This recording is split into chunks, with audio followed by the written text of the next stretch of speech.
પ્રથમ પ્રશ્ન છે, દાસ કેપિટલ નામનું પુસ્તકના લેખક કોણ છે? દાસ કેપિટલ નામના પુસ્તકના લેખક કોણ છે? દાસ કેપિટલ એ વિશ્વવિખ્યાત અર્થશાસ્ત્રીય અને રાજકીય વિચારધારાનો ગ્રંથ છે જે કાર્લ માર્ક્સ દ્વારા લખવામાં આવ્યો છે.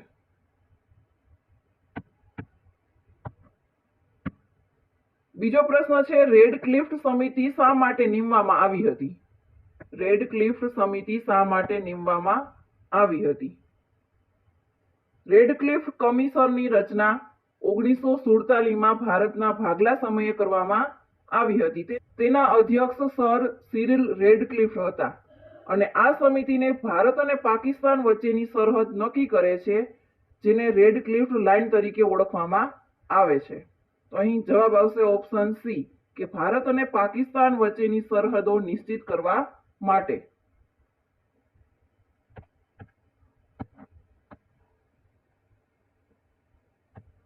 દક્ષિણથી ઉત્તર ક્રમમાં આવતા રાજ્યોને યોગ્ય ક્રમમાં ગોઠવો. ભારતના નકશામાં દક્ષિણથી ઉત્તર તરફ જતા સૌપ્રથમ આવશે તમિલનાડુ, ત્યાર પછી આવશે આંધ્રપ્રદેશ, ત્યારબાદ તેલંગાણા, પછી મધ્યપ્રદેશ, ત્યારબાદ ઉત્તર પ્રદેશ અને અંતે સૌથી આવશે ઉત્તરાખંડ. એટલે અહીં એનો જવાબ થશે ઓપ્શન બી, તમિલનાડુ, આંધ્રપ્રદેશ, તેલંગાણા, મધ્યપ્રદેશ, ઉત્તર પ્રદેશ અને ઉત્તરાખંડ.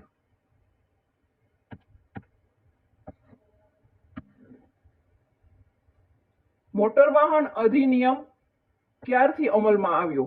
મોટર વાહન અધિનિયમ ક્યારથી અમલમાં આવ્યો?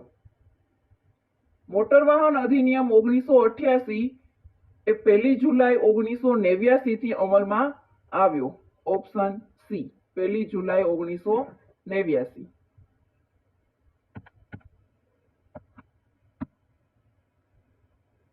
મોટર વાહન અધિનિયમ હેઠળ ટ્રાફિકના નિયમોનું પાલન કરાવવા માટે કોણ જવાબદાર છે? મોટર વાહન અધિનિયમના અમલ અને નિયમોના પાલનની દેખરેખ માટે મોટર વ્હીકલ ઇન્સ્પેક્ટર જવાબદાર અધિકારી છે. Option D, motor vehicle inspector.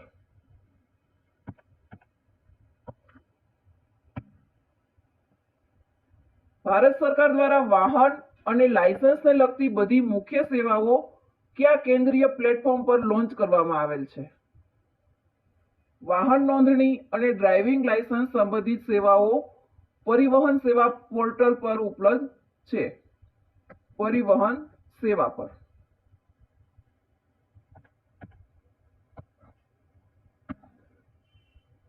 Conductor મિત્ર યોજના કયા વર્ષમાં શરૂ કરવામાં આવી હતી?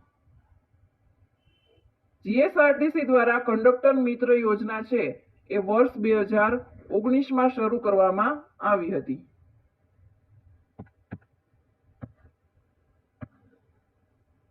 નીચેનામાંથી કયા વાહનોને મહત્તમ અને ન્યૂનતમ ગતિ મર્યાદા એટલે કે સ્પીડ લિમિટમાંથી મુક્તિ આપવામાં આવી છે?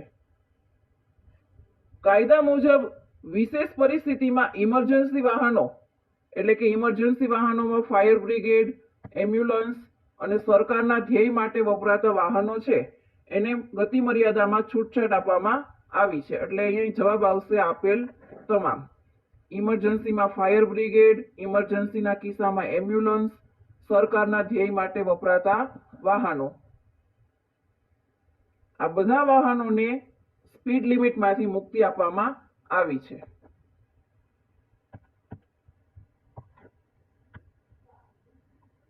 રોડ સેફટીને ધ્યાનમાં લઈ ગુજરાત સરકાર દ્વારા કયા વર્ષે ગુજરાત રોડ સેફટી ઓથોરિટીની સ્થાપના કરવામાં આવેલ છે?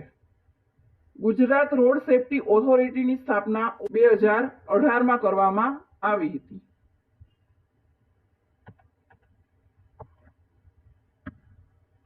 કઈ જોગવાઈ પરમિટની આવશ્યકતાની ચર્ચા કરે છે? કઈ જોગવાઈમાં પરમિટની આવશ્યકતાની ચર્ચા કરવામાં આવી હતી? મોટર વાહન અધિનિયમની કલમ 66માં જાહેર સેવા વાહનો માટે પરમિટની આવશ્યકતા વિશે જોગવાઈ કરેલ છે. કલમ નંબર 66.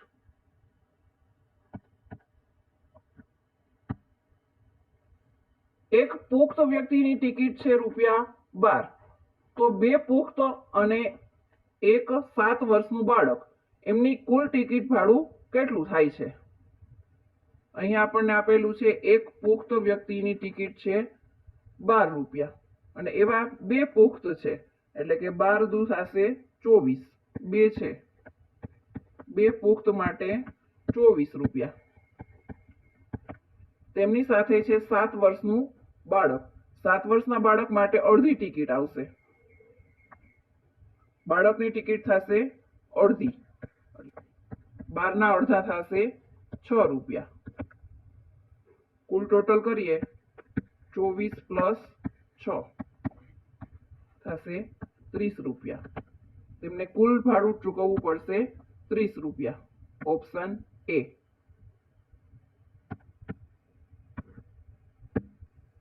8 મુસાફરોનું એક ગ્રુપ ₹200 ના ભાવની ટિકિટ ખરીદે છે, તો કુલ કેટલી રકમ ચૂકવવી પડે? 8 મુસાફરો છે, તેમનું ગ્રુપ છે અને એમને ₹200 ના ભાવની ટિકિટ ખરીદે છે. એક મુસાફરનું ભાડું છે ₹200, તો એવા મુસાફર છે 8, તો 8 મુસાફર માટે એમના રૂપિયા થશે 8 × 200, 8 દુ 16, એટલે કે ₹1600 એમને ચૂકવવા પડશે. Option B.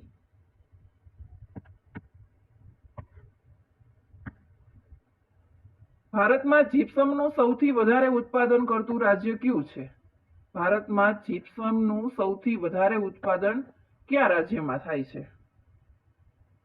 ભારતમાં જીપ્સમનું સૌથી વધુ ઉત્પાદન થાય છે રાજસ્થાન રાજ્યમાં.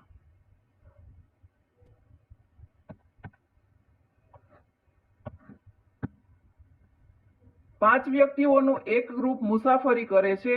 જો પ્રતિ ટિકિટ ભાડું ₹25 હોય તો કુલ વસૂલાત કેટલી થાય? 5 વ્યક્તિ છે, એક વ્યક્તિ દીઠ ₹25 છે, તો કુલ વસૂલાત કેટલી કરવી પડશે? એક વ્યક્તિ દીઠ ભાડું છે ₹25, એવા 5 વ્યક્તિ છે, તો 5 × 25 થશે ₹125. ઓપ્શન બી.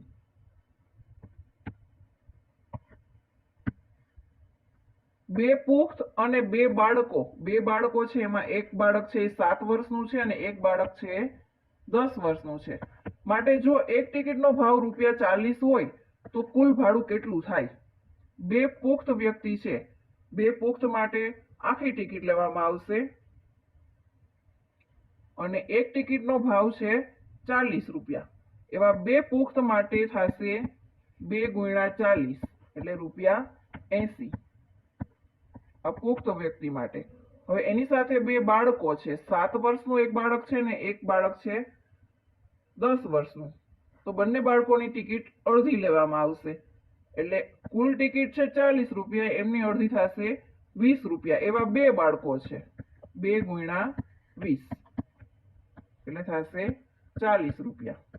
ટોટલ કરીએ 40 + 80 એટલે થશે ₹120. Option A.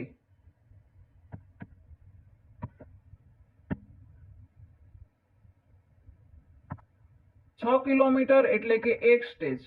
આટલી મુસાફરી માટે ગુર્જર નગરી બસમાં એક વ્યક્તિનું ભાડું છે ₹120. તો બે સ્ત્રીઓ અને એક 11 વર્ષના બાળકનું કુલ ભાડું કેટલું થશે?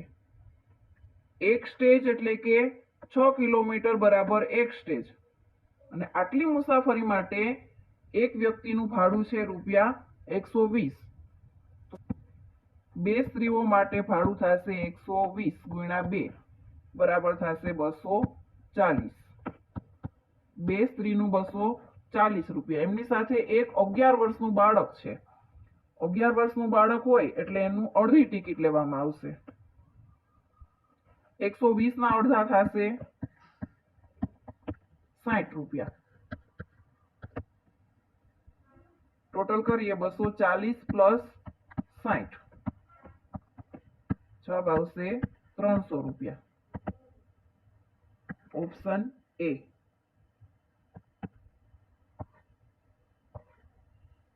અનિયંત્રિત આંતરછેદ અથવા ચાર રસ્તા પર કોનો અધિકાર છે? અનિયંત્રિત ચાર રસ્તા પર જમણી બાજુથી આવતા વાહનને પ્રથમ માર્ગ આપવામાં આવે છે. એટલે અહીંયા જવાબ આવશે ઓપ્શન સી કે જમણી બાજુથી આવતા વાહનોને ચાર રસ્તા પર પહેલો અધિકાર છે.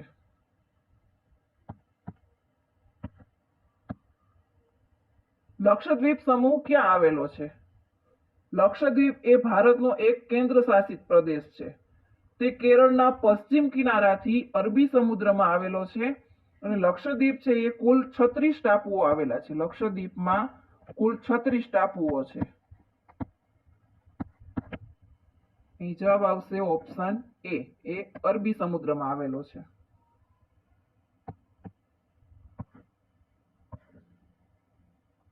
જીએસઆરટીસી બજેટ 2026-27 માં વાહન વ્યવહાર વિભાગ માટે કેટલી જોગવાઈ છે?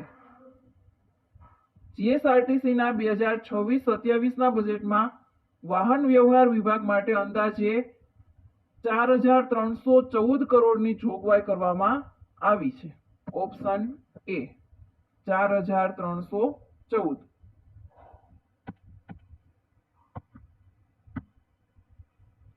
વળાંક લેતા પહેલા તમારે કેટલા અંતરે અગાઉથી સિગ્નલ આપવું જોઈએ? વળાંક લેતા પહેલા આશરે 100 ફૂટ એટલે કે લગભગ 30 મીટરના અગાઉ ઇન્ડિકેટર આપવો જોઈએ, એટલે કે 100 ફૂટ.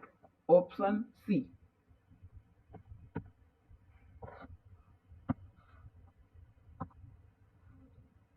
જો એક ટિકિટનો ભાવ ₹60 હોય તો 2 પુખ્ત અને 1 બાળકની ટિકિટનું કુલ ભાડું કેટલું થશે? અહીં 1 બાળક એટલે કે અહીંયા એની વર્ષ આપેલા છે 8 વર્ષ. એક ટિકિટનો ભાવ છે ₹60. એવા 2 પુખ્ત માટે એની ટિકિટ થશે 2 × 60 એટલા રૂપિયા થશે ₹120. અને એક બાળકની ટિકિટ થશે અડધી. કુલ ટિકિટ છે ₹60, એના અડધા થશે 30 રૂપિયા. ટોટલ કરીએ 120 + 30 ₹150. કુલ ભાડું થશે ₹150. Option B.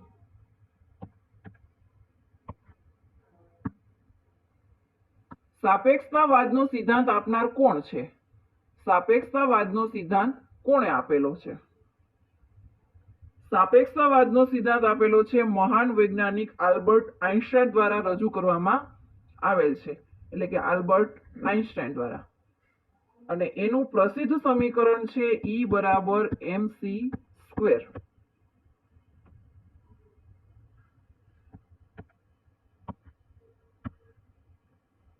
લોકસભાની બધી જ સંસદીય સમિતિના અધ્યક્ષની નિમણૂક કોણ કરે છે? લોકસભાની મોટા ભાગની સંસદીય સમિતિઓના અધ્યક્ષની નિમણૂક લોકસભાના અધ્યક્ષ કરે છે. લોકસભાના અધ્યક્ષ.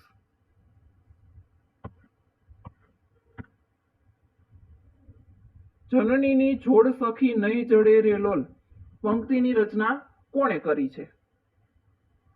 જનનીની જોડ સખી નહીં જડે રે લોલ એ ગુજરાતી સાહિત્યની અમર કાવ્ય રચના કવિ બોટાદકર દ્વારા કરવામાં આવેલી છે. દામોદર ખુશાલદાસ બોટાદકર.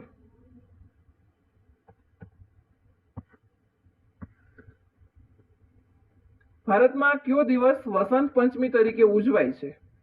વસંત પંચમી તરીકે કયો દિવસ ઉજવવામાં આવે છે? વસંત પંચમી છે એ હિન્દુ પંચાંગ મુજબ માઘ એટલે કે ગુજરાતી પંચાયતમાં મહા શુદ્ધ પાંચમના દિવસે ઉજવવામાં આવે છે. ઓપ્શન સી મહાસુદ પાંચમના દિવસે વસંત પંચમી ઉજવાય છે.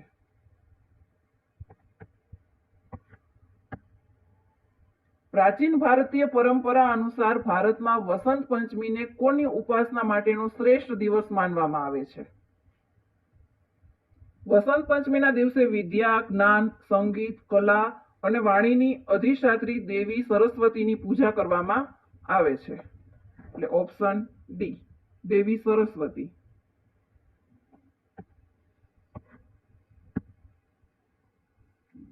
જો PRABA એનો કોડ આપેલો છે 27595 તથા THILAK એનો કોડ આપેલો છે 388451, તો BHARTI એનો કોડ શું થશે તે આપણે મેળવવાનો છે.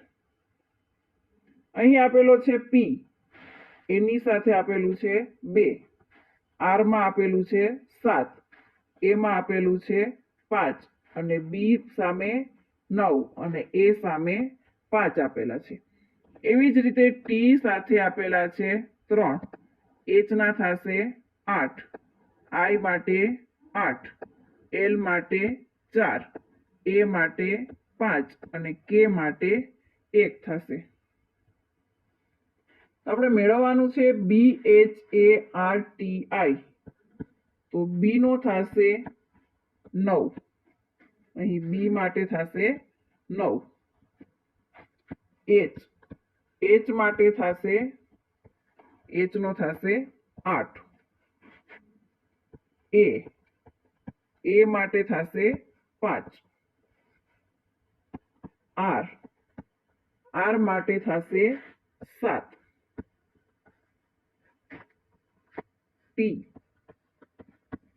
T માટે થશે 3, અને I માટે થશે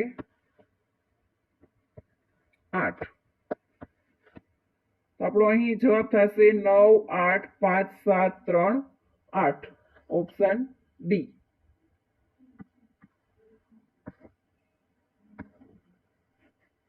સંકેતોમાં શબ્દોને બદલે ચિત્રાત્મક સંકેતોનો ઉપયોગ શા માટે કરવામાં આવે છે?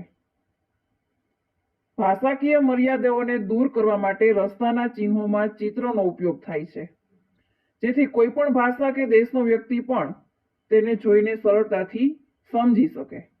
તો એનો જવાબ થશે ઓપ્શન બી કે આંતરરાષ્ટ્રીય સ્તરે સમજવામાં સરળ રહે તે માટે.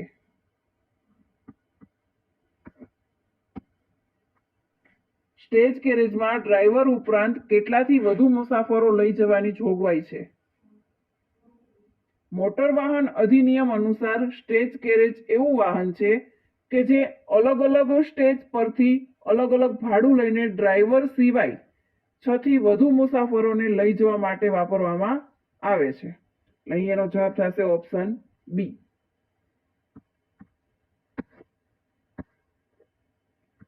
અકસ્માત સ્થળે ભીડ બાબતે શું સૂચન છે? પ્રાથમિક સારવારનો મુખ્ય નિયમ છે કે ઈજાગ્રસ્ત વ્યક્તિને પૂરતો ઓક્સિજન અથવા તો હવા મળે તે માટે આસપાસમાં ભીડ હટાવી દેવી જોઈએ. જવાબ થશે ઓપ્શન બી. ભીડ ઓછી કરી પૂરતી હવા મળે તેવી વ્યવસ્થા કરવી જોઈએ. મોટર વાહન અધિનિયમ મુજબ વાણિજ્યિક વાહનોની નંબર પ્લેટનો રંગ કેવો હોવો જોઈએ? મોટર વાહન અધિનિયમ મુજબ વાણિજ્યિક વાહનોનો નંબર પ્લેટનો રંગ પીળા બેકગ્રાઉન્ડ પર કાળા અક્ષરનો હોવો જોઈએ.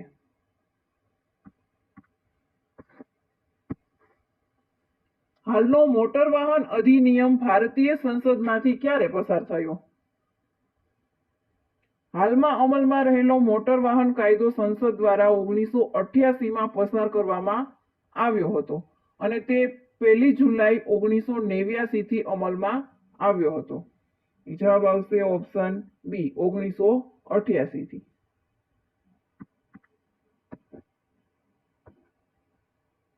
પ્રાથમિક સારવાર આપનાર વ્યક્તિમાં કયા ગુણો હોવા જોઈએ?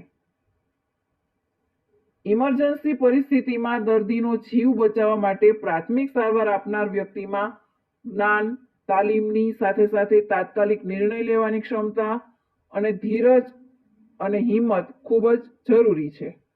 તો અહીં જવાબ થશે ઓપ્શન સી કે યોગ્ય તાલીમ હોવી જોઈએ, સારી અવલોકન શક્તિ હોવી જોઈએ અને ધીરજ અને હિંમત પણ હોવી જોઈએ. વિશ્વ આરોગ્ય સંસ્થા એટલે કે WHO અકસ્માતને કેવી રીતે વ્યાખ્યાયિત કરે છે? WHO ની વ્યાખ્યા મુજબ અકસ્માત એ એક એવી અણધારી કે અચાનક બનતી ઘટના છે જેનાથી શારીરિક ઈજા કે નુકસાન થાય છે. જવાબ આવશે ઓપ્શન બી કે સમજાય તેવી ઈજા પહોંચાડનાર અણધાર્યો બનાવ છે. કેટલા લીટરે 1 ઘન મીટર થાય? 1 ઘન મીટર બરાબર 1000 લીટર. Option C. 30 સંતરા અને 75 સફરજનની કુલ ખરીદ કિંમત રૂપિયા 510 છે. એક સફરજનની સરેરાશ ખરીદ કિંમત રૂપિયા 2 હોય તો એક સંતરાની સરેરાશ કિંમત કેટલી થશે? એક સંતરાની સરેરાશ કિંમત મેળવવાની છે. અહીં સફરજનની સરેરાશ કિંમત આપેલી છે રૂપિયા 2. એવા સફરજનની સંખ્યા છે 75, તો એની સફરજનની કુલ કિંમત થશે સફરજનની કુલ કિંમત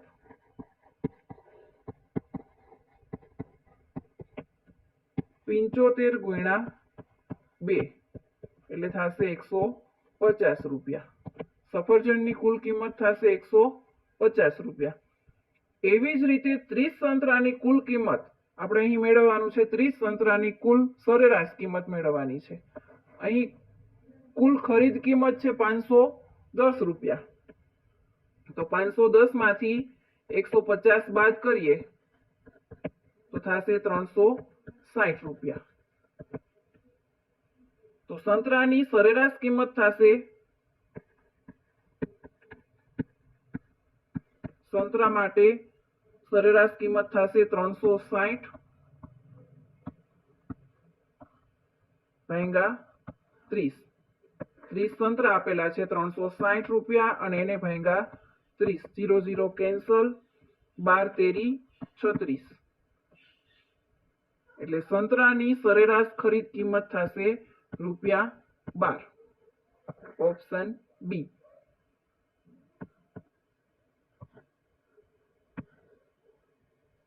જો A/B બરાબર 3/4 હોય અને B/C બરાબર 6/5 હોય તો A/C બરાબર કેટલા થશે એ આપણે મેળવવાનું છે.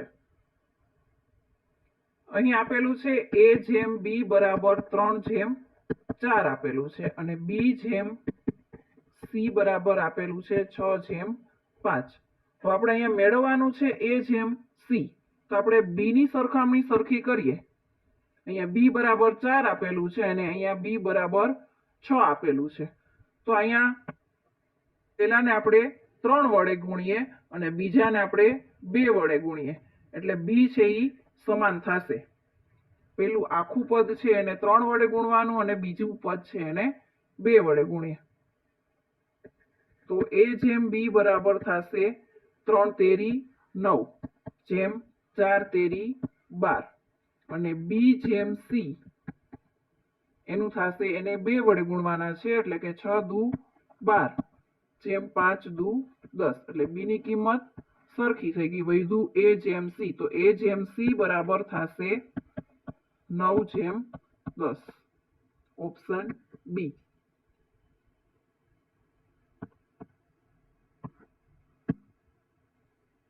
બે પાઇપ A અને B અનુક્રમે 10 કલાક અને 15 કલાકમાં ટાંકી ભરી શકે છે.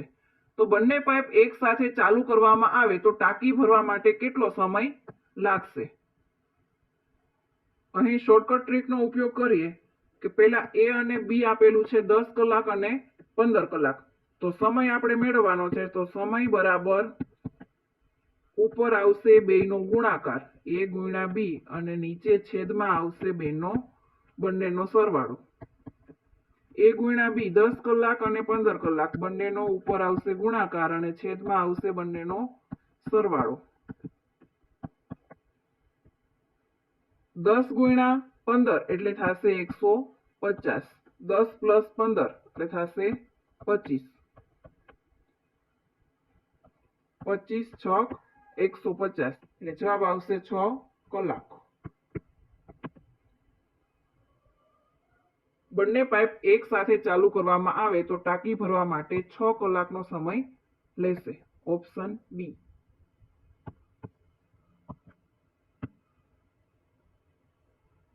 સૂર્યનગરી એ કયા ડિવિઝનની બસનું સત્તાવાર ઓળખ નામ છે?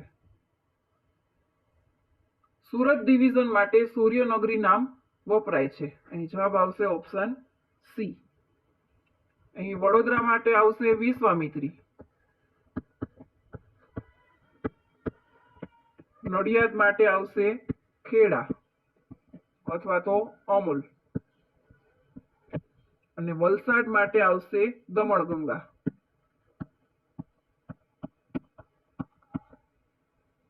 અને અહીં સૂર્યનગરી એના માટે આવશે સુરત.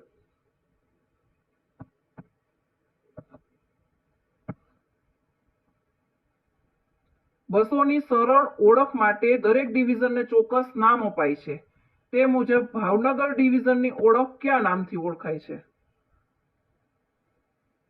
ભાવનગર ડિવિઝનની બસની ઓળખ શેત્રુંજય તરીકે ઓળખવામાં આવે છે. Option C. અહીં સૌરાષ્ટ્ર માટે રાજકોટ, ગીર, અમરેલી અને સોમનાથ માટે જુનાગઢ.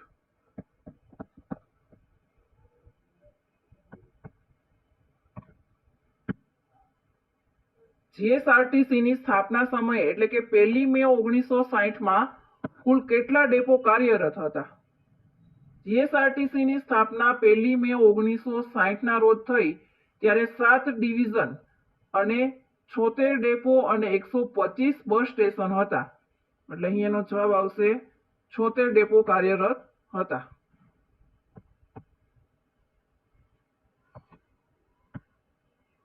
જીએસઆરટીસી બોર્ડના તમામ ડિરેક્ટરોની મુદત કેટલા વર્ષની હોય છે?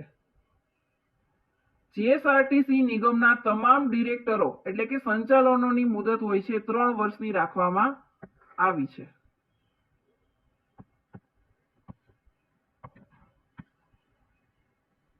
ગુજરાત રાજ્ય રોડ ટ્રાન્સપોર્ટ કોર્પોરેશન નિયમો ક્યારથી અમલી બન્યા? જીએસઆરટીસી કોર્પોરેશનના નિયમો 1 જુલાઈ 1971 થી અમલમાં મૂકવામાં આવ્યા હતા. Option A. 1 જુલાઈ 1971 થી.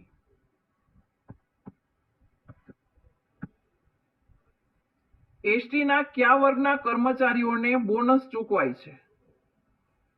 એસટી નિગમના વર્ગ 4 એટલે કે ક્લાસ 4 ના કર્મચારીઓને બોનસ ચૂકવવાની જોગવાઈ રહેલી છે. વર્ગ 4.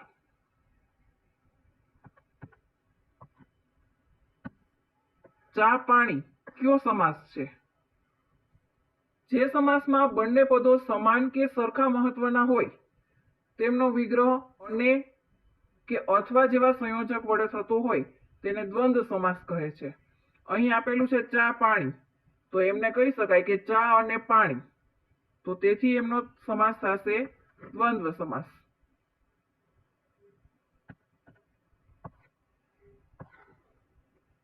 નીચેનામાંથી કયો શબ્દ સમાનાર્થીમાં નથી? અહીં 4 ઓપ્શન આપેલા છે, એમાંથી સમાનાર્થી શબ્દમાં કયો ઓપ્શન નથી તે આપણે મેળવવાનો છે. અહીં આપેલું છે સૂર્ય, રવિ, દિવાકર અને સોમ. સૂર્ય, રવિ, દિવાકર એ ત્રણેય છે એ સૂર્યના સમાનાર્થી શબ્દ છે. સૂર્યના સમાનાર્થી શબ્દ છે. જ્યારે સોમ છે એ સૂર્યનો સમાનાર્થી શબ્દ નથી. સોમનો અર્થ થાય છે ચંદ્ર અથવા તો સોમવાર, જે તે સૂર્યનો સમાનાર્થી શબ્દ નથી. એટલે માટે ઓપ્શન બી છે એનો જવાબ આવશે.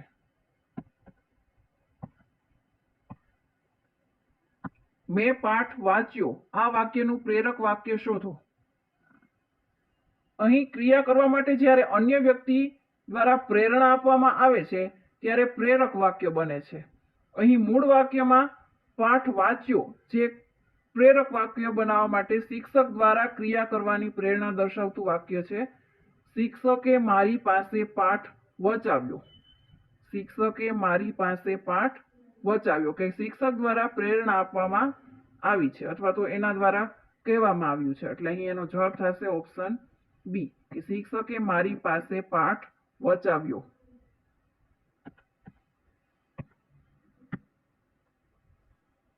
ખાલી જગ્યા Titanic was A heavy ship. કોઈ પણ જહાજ, ટ્રેન, નદી કે દરિયાના ચોક્કસ નામ આગળ ધ આર્ટિકલ વપરાય છે. અહીં ટાઇટેનિક છે એક વિશેષ જહાજનું નામ હોવાથી તેની આગળ વપરાશે the article.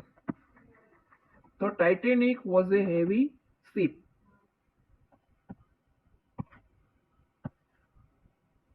Please see me in the office ખાલી જગ્યા આફ્ટર અવર. અહીં ખાલી જગ્યા પછી આપેલું છે આફ્ટર, તો એનો ઉચ્ચાર થશે આથી, એટલે કે સ્વરથી થશે. કે જે શબ્દનો ઉચ્ચાર સ્વરથી થતો હોય તેની આગળ આવશે અન આર્ટિકલ. એટલે અહીં આવશે ખાલી જગ્યામાં an after hour. Please see me in the office an after અવર.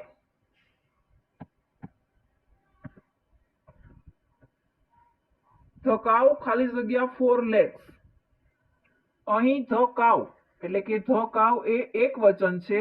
તો કોઈ પ્રાણી કે વ્યક્તિ પાસે કંઈક હોવું કે અંગો હોવાના અર્થમાં એક વચન સાથે હેઝનો ઉપયોગ થાય છે.